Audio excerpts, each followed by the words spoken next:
গেলে সেটা গতকাল ফ্যাসিস্ট। ছাত্রদের সঙ্গে কোন রকম একটা মুভমেন্ট কি হয়েছে এরকম একটা খবর আমরা পাচ্ছিলাম বাংলাদেশে। হ্যাঁ, হ্যাঁ, আপনার আপনার আমাদের যেই আরেকটা পলিটিক্যাল পার্টি আছে, বাংলাদেশ জাতীয়তাবাদী বা ইংরেজিতে বাংলাদেশ ন্যাশনালিস্ট পার্টি, বিএনপি। বিএনপির ছাত্র সংগঠন ছাত্র দলের সাথে এই কথিত যেই বৈষম্য বিরোধী ছাত্র জোট আছে এবং শিবির, তারা একত্রিত হয়ে হুম। আপনার ছাত্র দলকে আক্রমণ করে।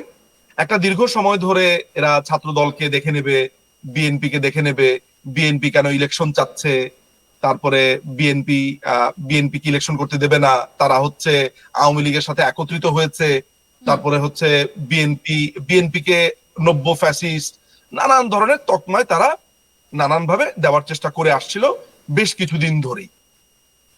আমি আপনাকে একটা কথা বলেছিলাম, আপনার মনে আছে কিনা জানি না, যে এই পুরো 32 নম্বর ভাঙার পেছনে এটাও একটা উদ্দেশ্য, যে বিএনপি কে এক ধরনের ভয় দেখানো, যাতে বিএনপি আর এই ইলেকশনের কথা না বলে।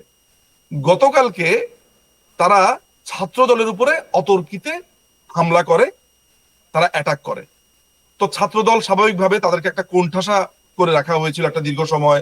এই শিবিরের ছেলেপেলেরা নানান ভাবে তাদেরকে উত্তক্ত করছিল এই বৈষম্য বিরোধী। তখন ছাত্র দল আপনার স্বাভাবিকভাবে আমার কাছে যেটা মনে হয়েছে, এক ধরনের প্রতিরোধে যায় এবং সেই জন্য তারা কিন্তু প্রতিরোধ করে। আমি যতদূর দেখেছি তারা প্রতিরোধ করে এবং আক্রমণটা এই শিবির এবং আপনার এই যে ছাত্র বৈষম্য জোট তাদের পক্ষ থেকে এসেছে বলে অন্তত পক্ষে আমার আমার সেটা মনে হয়েছে। এখানে অনেকেই ছাত্র দলের নানান ভাবে দৌড় দেওয়ার চেষ্টা করছে এই এই শিবিরের পক্ষ থেকে বা আপনার এই বৈষম্য বিরোধী জোট থেকে। কিন্তু আমি দেখলাম যে ছাত্র দলের উপরে সেখানে অ্যাটাক করা হয়েছে এবং তারা ক্রমাগত ভাবে বলছে যে ইলেকশন দেওয়া যাবে না, আগে সংস্কার হতে হবে। সো আপনি দেখেন এরা কার উপর আক্রমণ না করছে। সেদিন আমি জানি না সেই ভিডিওটা দেখেছেন কিনা, আপনি দেখলে আতঙ্কিত হয়ে যাবেন। উত্তরাতে এক কাপল, এক ভদ্র মহিলা তার হাজবেন্ডকে নিয়ে হেঁটে আসছিলেন। হ্যাঁ। সম্ভবত তাদের গাড়ির সাথে রিক্সার একটা ধাক্কা লেগেছে বা সামথিং লাইক দিস।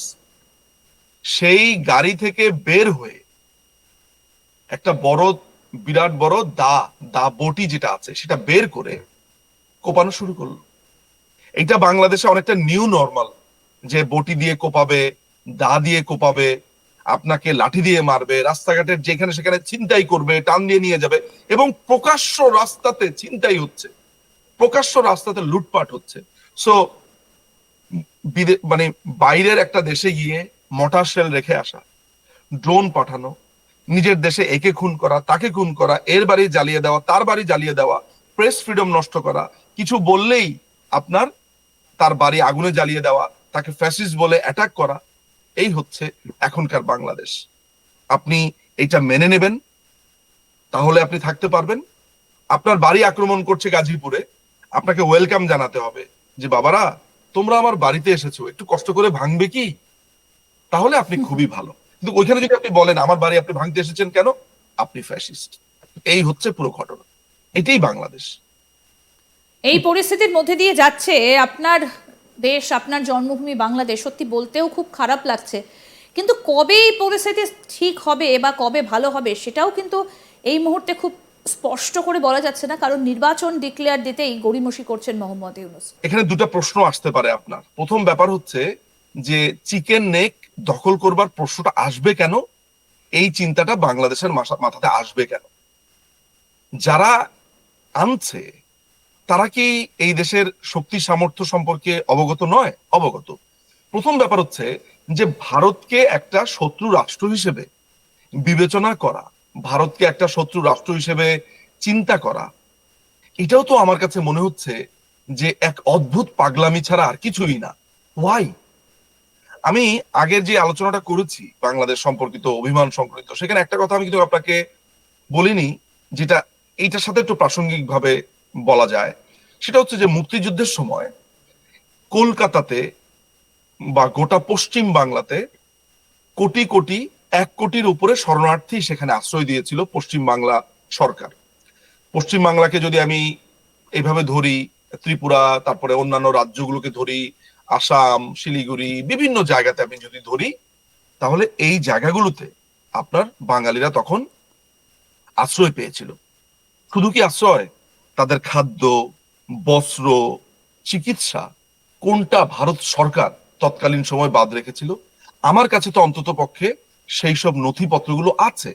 বিদেশি পত্রিকার নথিপত্র আছে, বাংলাদেশি, তারপরে নানান রকমের নথিপত্র আছে, আমরা দেখেছি।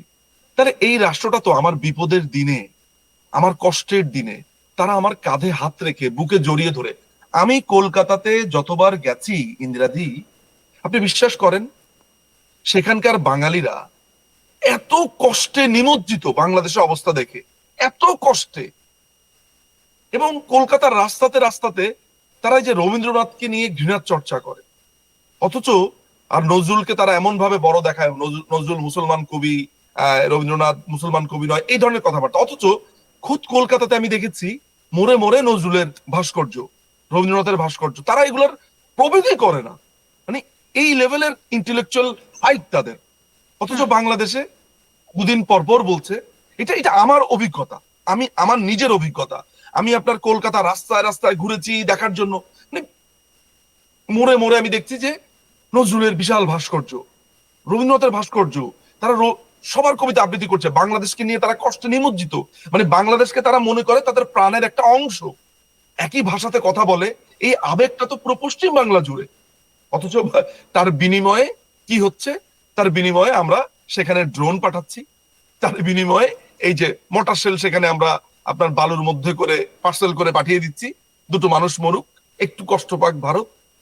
এই যে পুরো ব্যাপারটা, এই যে আপনি প্রশ্নটা করেছেন যে পারবে কি পারবে না, হুম। মানে এই প্রশ্নই যে আমরা কেন করব জানি না। দেখুন, বাংলাদেশে যদি বহিঃশত্রু আক্রমণ করে, ধরা যাক বাংলাদেশে মিয়ানমারের সাথে একটা যুদ্ধাঙ্গ এই অবস্থার মধ্যে ছিল রোহিঙ্গা বা এগুলো নিয়ে, ধরা যাক যে মিয়ানমার অনেক শক্তিশালী, মিয়ানমারের ধরেন অনেক সামরিক শক্তির দিক থেকে হয়তো বা সমান বা শক্তিশালী, কিন্তু বাংলাদেশে ধরেন সৈনিক সংখ্যা এখন কত? আমার জানা মতে 1.5 থেকে 2.25 লাখের মতো সামরিক শক্তি, বা হ্যাঁ। যদি সৈনিক হ্যাঁ। আমরা ধরি, হুম। খুবই মানে আমাদের দেশের তুলনাতে, মানে ধরেন আমি যদি যুদ্ধ অবস্থাতে চিন্তা করি খুব বেশি বলা যায় না অন্যান্য, কিন্তু বাংলাদেশের মতো একটা রাষ্ট্রের থেকে বেশি দিয়ে আপনি কি বা করবেন? গত 53 বছর 54 বছর তো কোনো যুদ্ধ হয়নি, বরঞ্চ এদেরকে লালন পালন করতেই তো সরকার একটা বড় ব্যয়।